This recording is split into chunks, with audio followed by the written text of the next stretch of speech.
પાસે પૈસા આપ્યા ને મમ્મી લઈ ગઈ. હવે મમ્મી પાસે હું માંગુ છું ને તો મમ્મી એમ કહે છે કાગડો ખાઈ ગયો. કાગડો થોડો પૈસા ખાઈ જાય કઈ. બોલો પપ્પા આવું કરે મમ્મી. મમ્મી છે ને એવું ન કહેતી હોય.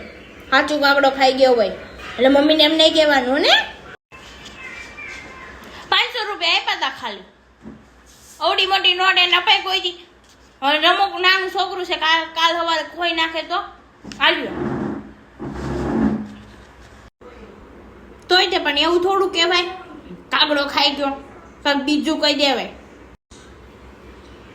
મને ખબર પડી ગઈ તમે બધા ખોટું બોલતા હતા ને. 500 રૂપિયા આપ્યા ને મમ્મી કે કાગડો ખાઈ ગયો. કાંઈ કાગડો નતો ખાઈ ગયો લે.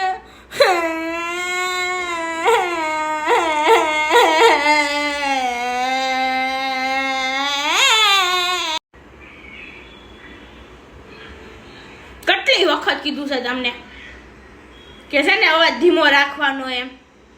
તે બુદ્ધિ જ નથી બળી છે જ.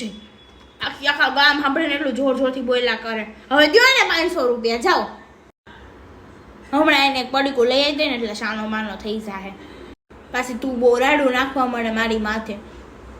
તું રાડું ન નાખતી હો તો હાલ મારે દીકું તને લઈ જવા. આપણે 500 રૂપિયાનું છે ને બહાર જઈને ખાઈ આવી. હાલ મમ્મી નથી લઈ જાવી હાલ.